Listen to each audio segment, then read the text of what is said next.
মেহেরবানি যে আল্লাহ পাক রব্বুল আলামিন আমাদেরকে আগে আগে মসজিদে এসে আল্লাহর হুকুম জুমা নামাজ আদায় করার মতো তৌফিক দান করেছেন। এজন্য রব্বে কাবার দরবারে কালিমাতুশ শুকর আদায় করি আলহামদুলিল্লাহ।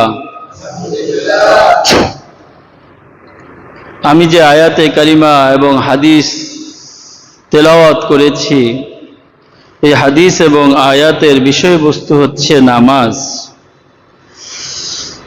নামাজ ইসলামের মূল ভিত্তি। ইসলামের যে ভিত্তি রয়েছে, ইসলামের মূল ভিত্তি কয়টি? 5টি। কালেমা, নামাজ, হজ, যাকাত এবং সিয়াম, রোজা। এর মধ্যে কালেমা, এটা তো ঈমানের সাথে সম্পৃক্ত। এরপরেই হচ্ছে নামাজ। নামাজ আবার যারা নামাজ পড়ে তারা কয় প্রকার? সংক্ষিপ্ত আলোচনা, বোঝার মতো আলোচনা আমরা যদি দিলের কান দিয়ে শুনি তাহলে সবার জন্য আশা করি ফায়দা হবে। আমরা সকলে আমলের নিয়তে দিলের কান দিয়ে শুনব। জুমার আলোচনাগুলো হয় সংক্ষিপ্ত, বিস্তারিত করার মতো সুযোগ নাই, সময় বাধা, চাইলেও টাইনা লম্বা করা যায় না। মাহফিল, বিভিন্ন প্রোগ্রাম, ওইগুলোকে লম্বা করা যায়। 5 মিনিট বাড়াই বললাম, 10 মিনিট বাড়াই করলাম। এজন্য সকলে দিলের কান দিয়ে বোঝার চেষ্টা করব। যারা নামাজ পড়ে, যারা নামাজ পড়ে না তাদের বিষয়ে কোনো কথা নাই। যারা নামাজ পড়ে তারা 5 প্রকার। কয় প্রকার? যারা নামাজ পড়ে তারা 5 প্রকার। 5 প্রকার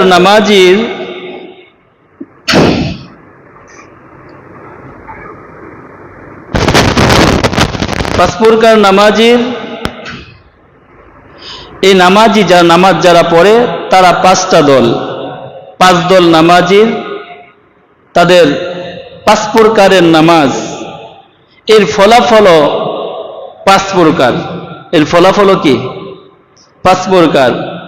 তাহলে নামাজ যারা পড়ে তাদের মধ্যে 5 দলের নামাজি আছে। এই 5 দলের নামাজির 5 প্রকার নামাজ। এই 5 প্রকার নামাজের আবার 5 প্রকারের ফলাফল। এক প্রকারের নামাজি হচ্ছে যে তারা মাঝে মাঝে পড়ে। 2 ঈদের নামাজ পড়ে তো জুমাও পড়ে না, আর সারা বছর 5 ওয়াক্তের নামাজও খবর থাকে না। এরকম আছে না নাই? আপনাদের দেশে নাই, আমাদের দেশে আছে। তো এরকম মানুষও আছে যারা 2 ঈদের নামাজ পড়ে, ওটাও পড়ে, এরাও এক প্রকার। তো 5 প্রকারের নামাজের মধ্যে এক প্রকার নামাজি কি? যারা 2 ঈদের নামাজ পড়ে আর কোনো নামাজে তাদের খবর নাই, 5 ওয়াক্তের খবর নাই, জোহর আসর খবর নাই, জুমাও পড়ে না। এরকমও মানুষ আছে। এদের ব্যাপারে কোনো কথা নাই, ডাইরেক্ট জাহান্নামী। সোজা কথা বলে না, সোজা জাহান্নামী। এদের ব্যাপারে কোনো বয়ানও নাই। দ্বিতীয় নাম্বার হচ্ছে মাঝে মাঝে পড়ে আবার মাঝে মাঝে ছাড়ে। এরকম আছে না নাই? এদের মধ্যে দেখবেন মাঝে মাঝে যারা পড়ে, মাঝে মাঝে পড়ে না, এরা কেউ আসর নামাজের ঘুরতে বের হয়েছে, নামাজের সময় হয়ে গেছে, বন্ধু বান্ধবদের সাথে ঘুরতেছে, এখন নামাজে 2 বন্ধু নামাজে যেতেছে, এই 3য় নাম্বার। যদি নামাজে না যায় তাহলে দেখতে খারাপ দেখা যায়। তো কি করার? বন্ধুদের পাল্লায় পড়ে হইল, নামাজে আসে। তার ফজরে কোনো খবর থাকে না, এশাতে কোনো খবর থাকে না।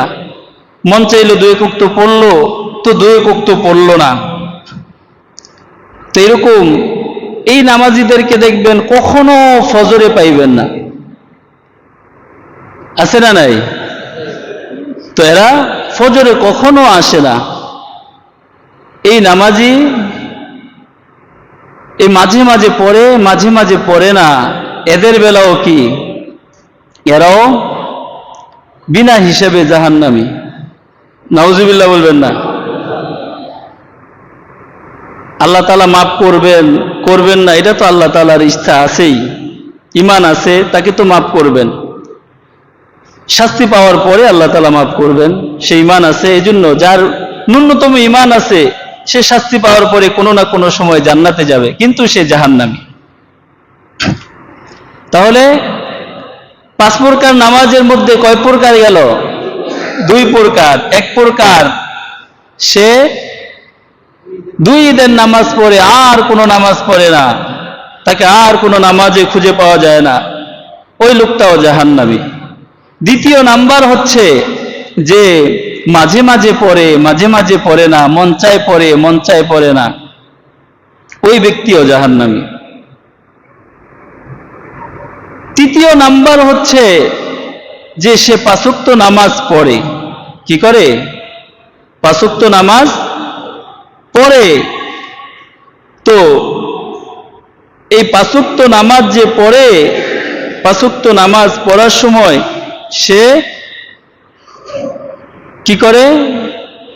যে তার মন নামাজের মধ্যে ধরে রাখার চেষ্টা করে।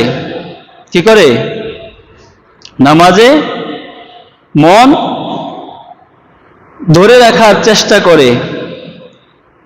তার নামাজের মধ্যে 5 ওয়াক্ত নামাজ পড়ে, কিন্তু 3য় নাম্বার হচ্ছে যে সে নামাজে আসে, নামাজ পড়ে,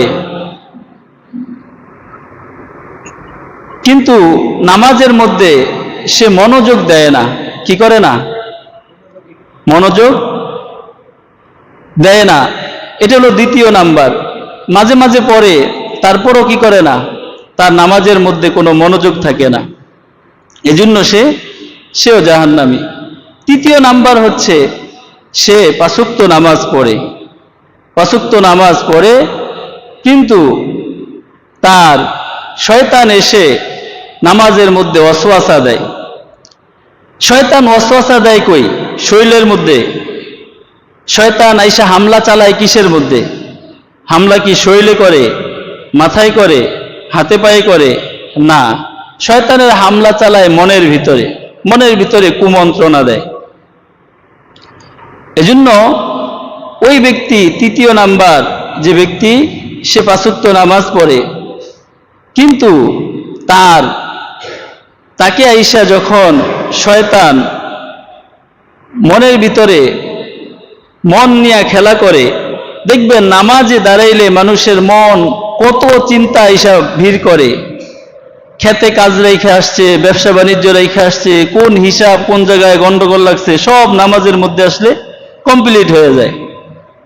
এক বুজুর্গের কাছে আসছে, সে আইসা একদিন নামাজ পড়ছে, এখন বলতেছে, হুজুর আজকে মাগরিবের নামাজ তো পড়ছেন, মাগরিবের নামাজ যে পড়ছেন, তো এই মাগরিবের নামাজ কিন্তু হয় নাই, আপনি 2 রাকাত নামাজ পড়ছেন। এখন বলতেছে, কি ব্যাপার?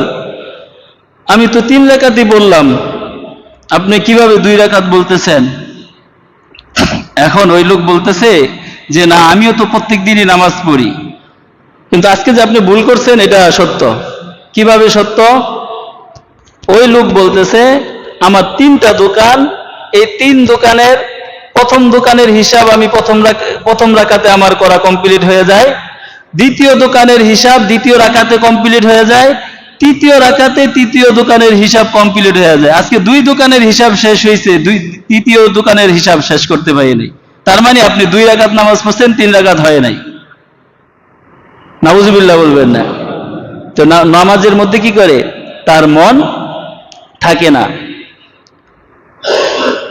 মন এদিক সেদিক চলে যায়। কিন্তু যে ব্যক্তি মন রাখার চেষ্টাও করে না তার নামাজ হয় না, আর যার রাখার চেষ্টা করে, যে রাখার চেষ্টাও করে না সে হচ্ছে 2 নাম্বার। সে মাঝে মাঝে পড়ে কিন্তু মন দিয়েও পড়ে না, মন নামাজে রাখারও চেষ্টা করে না। 3 নাম্বার ব্যক্তি হচ্ছে তাকে আইসা শয়তান ওয়াসওয়াসা দেয়, নামাজে যখন দাঁড়ায় মন তার ওই বড়ুর খেতে যায়, আলু খেতে যায়, তার ব্যবসার মধ্যে যায়, দোকানপাটে যায়, চাকরি বাকরিতে যায়, সংসারের চিন্তা আইসা ভিড় করে, কিন্তু পরক্ষণে সে আবার কি করে, মনকে ফিরায় নিয়ে আসে। ওই ব্যক্তি হচ্ছে আপনারা আমরা মুত্তাকি, যারা মুমিন বান্দা। এদের ব্যাপারে মন আমরা কিভাবে নামাজে রাখবো? আমাদের খেয়াল খুশি মতো নামাজে রাখলে হবে, নাকি এটা হাদিসে কোরআনে আল্লাহ তাআলা রাখার জন্য কোনো ব্যবস্থা রাখছেন, কোনো পন্থা বলে দিয়েছেন? এটা জানা দরকার। আল্লাহ পাক রব্বুল আলামিন মন যেন নামাজে থাকে এই কথা হাদিসের মাধ্যমে বলে দিয়েছেন বান্দাদেরকে। দেখেন, মন শয়তান নিয়ে যাবে। শয়তান কেমন এটা বোঝার জন্য আমরা একটা উদাহরণ বুঝি, যে এই জগৎটার মালিকানা কার হাতে? আসতে বলেন, কার হাতে? আল্লাহর হাতে। আর এই জগৎটার একটা কুত্তা আছে, কুকুর আছে, সেটা হলো কে? শয়তান। সেটাকে শয়তান। আর আমরা যারা আছি মুমিন বান্দা, তারা হচ্ছে এই জগতের মেহমান। অর্থাৎ এই জগৎটা হচ্ছে একটা ঘর, বাড়ি। এই বাড়ির মালিক হচ্ছেন আল্লাহ পাক রব্বুল আলামিন। আর এই বাড়িতে দারোয়ান হিসেবে পাহারায় রাখছে শয়তানকে। কাকে? কুকুর থাকে না বাড়িতে? দেখবেন কোন বাড়িতে যখন কুকুর থাকে, তখন ওই বাড়িতে নতুন মেহমান আসলে নতুন মেহমানকে তো আর কুকুর চিনে না, তখন ঘেউ ঘেউ করে ওঠে। তখন ওই মেহমান যে আসে সে কি করে? বাড়িওয়ালাকে ডাক দেয়, এই বাড়িওয়ালা, তোমার বাড়িতে বেড়াইতে আসছি, আর তোমার কুকুর আমার দিকে ছুটে আসতেছে, ঘেউ ঘেউ করতেছে, তোমার কুত্তা তুমি সামলাও। কি বলে? এটা বলে না? বাড়িওয়ালাকে বলা হয়, তুমি বাড়ির মালিক, তোমার কুত্তা তুমি সামলাও, আমারে তো কুকুর চিনে না, আমার দিকে যে ধাওয়া করতেছে। কয়দিন আগে এক বাড়িতে গেছি, তো অনেক দিন পরে এরকম পাজি কুকুর, বাড়ির কুকুর পাহারাদার হিসেবে যে ধাওয়া করতে পারে, 2টা কুকুর খুব শক্তিশালী দৌড়ে আসছে, মানে হামলাই করে বসবো। আমি তো দোয়া পড়তেছি, আউযুবিল্লাহি মিনাশ শাইতানির রাজিম, কালবুহুম বাসিত, এই দোয়া পড়তেছি। তখন কুকুর সামনে আইসা থাইমা ঘেউ ঘেউ করতেছে। তো আমি যাই এক সাইডে দাঁড়াইছি। তো এই কুকুর হচ্ছে এই বাড়ির পাহারাদার। এজন্য এই শয়তান হচ্ছে কুকুর, আর এই বাড়ির মালিক হচ্ছেন আল্লাহ তাআলা, আর আমরা হচ্ছি মেহমান। আমরা যখন নামাজে দাঁড়াই, তখন মন যখন এদিক সেদিক চলে যায়, তখন মনকে আবার ফিরায় নিয়ে এসে আল্লাহকে বলা, আল্লাহ তোমার শয়তান তুমি সামলাও, আমার মন আমার নামাজে রাখো। এই কথাটা হাদিসের মধ্যে আরো সুন্দর করে বলে দিয়েছেন আল্লাহ পাকের হাবিব। হাদিসে কুদসির মধ্যে আল্লাহ রাসূল সাল্লাল্লাহু আলাইহি ওয়াসাল্লামকে এভাবে বলছেন, জিবরাইল আলাইহিস সালাম আয়েশা আল্লাহ রাসূলকে জিজ্ঞাসা করলেন, মানিল ইহসান, ইহসান কোন জিনিস? আল্লাহ রাসূল সাল্লাল্লাহু আলাইহি ওয়াসাল্লাম বললেন, আল ইহসানু আন তা'বুদাল্লাহা কাআন্নাকা তারা। ইহসান হচ্ছে ওই জিনিসের নাম, যখন তুমি ইবাদত করতেছো, নামাজে দাঁড়াইছো, তুমি এই ধ্যান খেয়াল করবা যে তুমি আল্লাহকে দেখতেছো। সুবহানাল্লাহ। কি করতেছো? আল্লাহকে দেখে দেখে তুমি নামাজ পড়তেছো। তো এইভাবে মনোযোগকে নামাজে রাখা, মনোযোগ যখন চলে যায় সাথে সাথে আবার মনোযোগ ফিরায় নিয়ে আসে। মনোযোগ যখন এদিক সেদিক হয়, তখন মনোযোগ আবার ফিরায় নিয়ে আসে। এই ব্যক্তি হচ্ছে 3 নাম্বার ব্যক্তি। বলছে তুমি যখন মনোযোগ ফিরায় আনতে পারো নাই, এই পর্যন্ত পৌঁছতে পারো নাই যে তুমি কি আল্লাহকে দেখতেছ, এই ধারণা, এই ধ্যান খেয়াল এখনো পর্যন্ত তোমার তৈরি হয় নাই, তাহলে তুমি এটা বলবা যে ফাইল্লাম তাকুন তারাহু ফাইন্নাহু ইয়ারা, যে তুমি তো আল্লাহকে দেখতেছো না কিন্তু আল্লাহ তোমাকে দেখতেছেন। সুবহানাল্লাহ। নামাজে দাঁড়ানোর পর আল্লাহ তাআলা আমাদেরকে দেখতে পান না? আল্লাহ তাআলা আমাদেরকে দেখেন। তো এই জন্য এই ধ্যান খেয়াল করা যে আমি যে নামাজ পড়তেছি, আমার রুকু, আমার সিজদা, আমার তাসবিহ, আমার কেরাত, আমার সম্পূর্ণ অঙ্গ প্রত্যঙ্গের নাড়াচাড়া, সব অঙ্গভঙ্গি আল্লাহ তাআলা দেখতেছেন। শুধু তাই না, আমার দিলের হালত কোন দিকে চলে সেটাও আল্লাহ তাআলা দেখতেছেন। ঠিক কিনা? যে আমি যে মনোযোগ আছে কি নাই এটা আল্লাহ তাআলা বোঝেন না? এটা আল্লাহ তাআলা দেখেন না? যখন এই ধ্যান খেয়াল থাকবে তখন ওই ব্যক্তির নামাজ আল্লাহ তাআলা কবুল করবেন এবং ওই ব্যক্তি হবে মুত্তাকি। ওই ব্যক্তিকে আল্লাহ তাআলা বলছেন এই ব্যক্তি জান্নাতি। এই ব্যক্তি কি? জান্নাতি। তার জন্যই আল্লাহ তাআলা কোরআনুল কারীমের মধ্যে বলছেন এই ব্যক্তি তো বারবার মনকে শয়তানের ওয়াসওয়াসা থেকে ফিরানোর চেষ্টা করতেছে, শয়তান নিয়ে যায়, আবার সে নামাজে কেরাতের দিকে মনোযোগ দেয়, সে তাসবিহর দিকে মনোযোগ দেয়, রুকুর দিকে মনোযোগ দেয়, সিজদার দিকে মনোযোগ দেয়। তো এই ব্যক্তি যখন বাহিরে যাবে, তখন বাহিরে যখন একটা পর নারীকে দেখবে বেপরদায়, তখন সে তার মনের এই ওয়াসওয়াসা থেকে সে চিন্তা করবে যে এই যে নারীকে দেখা, চোখে দেখা, এটা তো গুনার কাজ, তখন সে ফিরায় নিয়ে আসবে। যখন সে তার সামনে কোনো হারাম কাজ আসবে, তখন সে চিন্তা করবে যে না, এটা তো অন্যায়, এটা তো অবৈধ, এটা তো হারাম, এটা তো জায়েজ নাই, সে ওইখান থেকে ফিরে আসবে। যখন তার কাছে জুয়া আসবে, মদ আসবে, জেনা আসবে, তখন সে নিজেকে বাঁচায় রাখার চেষ্টা করবে। এজন্য আল্লাহ পাক রব্বুল আলামিন বলছেন ইন্নাস সালাতা তানহা আনিল ফাহশাই ওয়াল মুনকার, নামাজ নামাজিকে সমস্ত খারাপ কাজ থেকে, অশ্লীল কাজ থেকে ফিরায় রাখে। কখন হবে? এই 3 নাম্বার নামাজি যখন হবে তখন সে মনকে ফিরায় রাখে। এই ব্যক্তি এই প্রকার নামাজি, 3 নাম্বার নামাজি, সে জান্নাতে যাবে। এরপরে হচ্ছে 4 নাম্বার নামাজি, সে কি করে?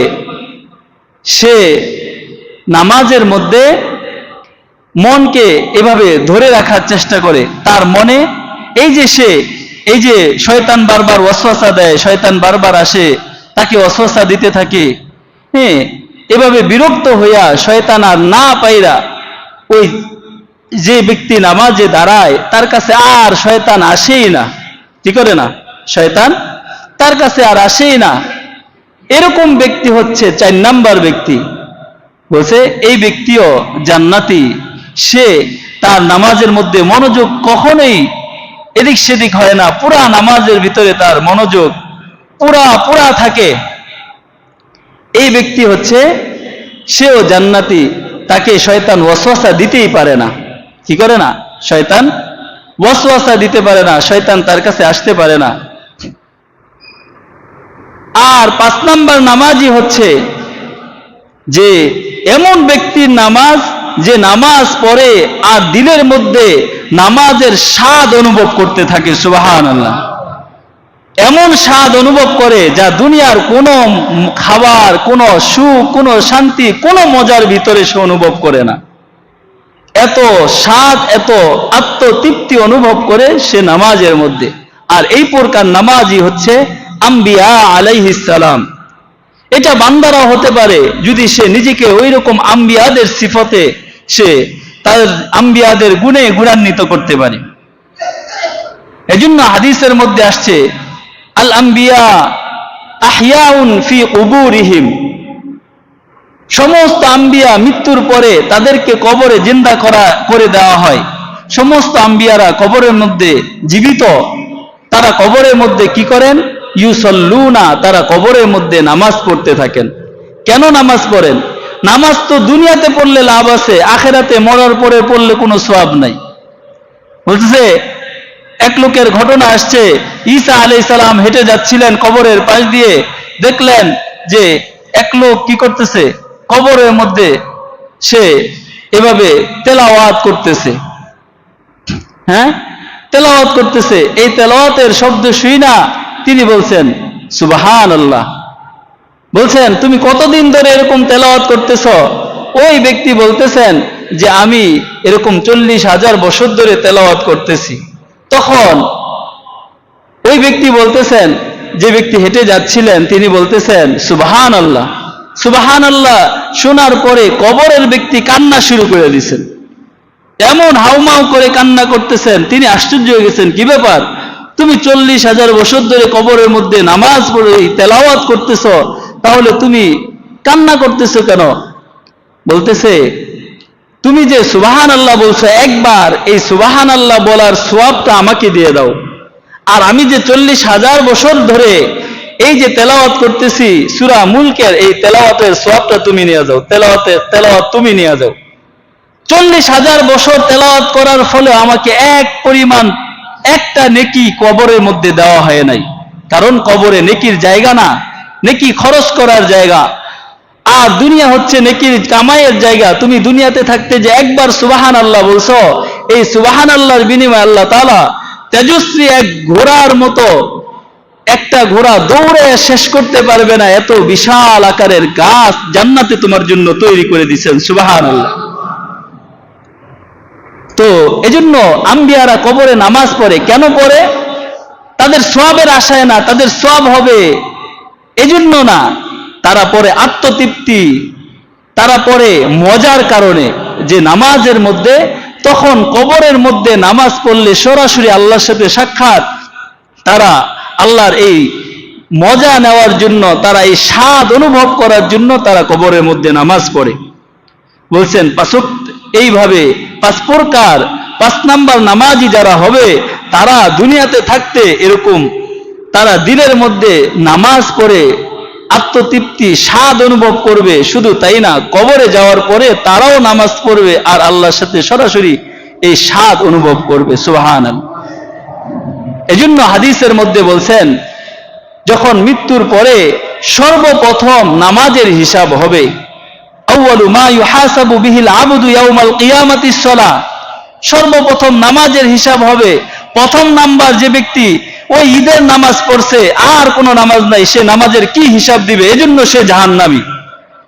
দ্বিতীয় নাম্বার যে নামাজ পড়ছে, ওই একক্ত পড়ছে তো আর 4 ওয়াক্তের খবর নাই, তার নামাজের কি হিসাব দিবে? সেও জাহান্নামী। আর তৃতীয় নাম্বার যে নামাজ পড়ছে, সে হয়তো নামাজ মনোযোগ এদিক সেদিক গেছে, আল্লাহ তাআলা তাকে ক্ষমা করে জান্নাত দান করবেন। চতুর্থ নাম্বার, সে তার কাছে শয়তান আসতেই পারে নাই, সে জান্নাতি। আর পঞ্চম নাম্বার হচ্ছে আম্বিয়াদের নামাজ, যারা নামাজ পড়বে আর দিলের মধ্যে স্বাদ অনুভব করবে তারা। এজন্যই বলছেন যে আসসালাতু মিফতাহুল জান্নাহ, নামাজ বেহেশতের চাবি। নামাজ ছাড়া কেউ জান্নাতে যেতে পারবে না। অনেক ইবাদত করে মানুষ জান্নাতের কাছে যেতে পারবে, কিন্তু জান্নাত যে দেখবে তালাবদ্ধ, নামাজ নাই। দান সদকা করছে, সে বিভিন্ন ভালো কাজ করছে, কিন্তু নামাজ ছিল না, এজন্য তার নামাজের জান্নাতের কাছে যায় সে চাবি আর পাবে না। এজন্য নামাজ আমাদেরকে পাবন্দির সাথে 5 ওয়াক্ত নামাজ পড়তে হবে। একক্ত পড়লাম তো আরেক ওয়াক্ত ছেড়ে দিলাম, এই নামাজ দিয়ে আমরা পার পাওয়ার আশা করতে পারি না। আল্লাহ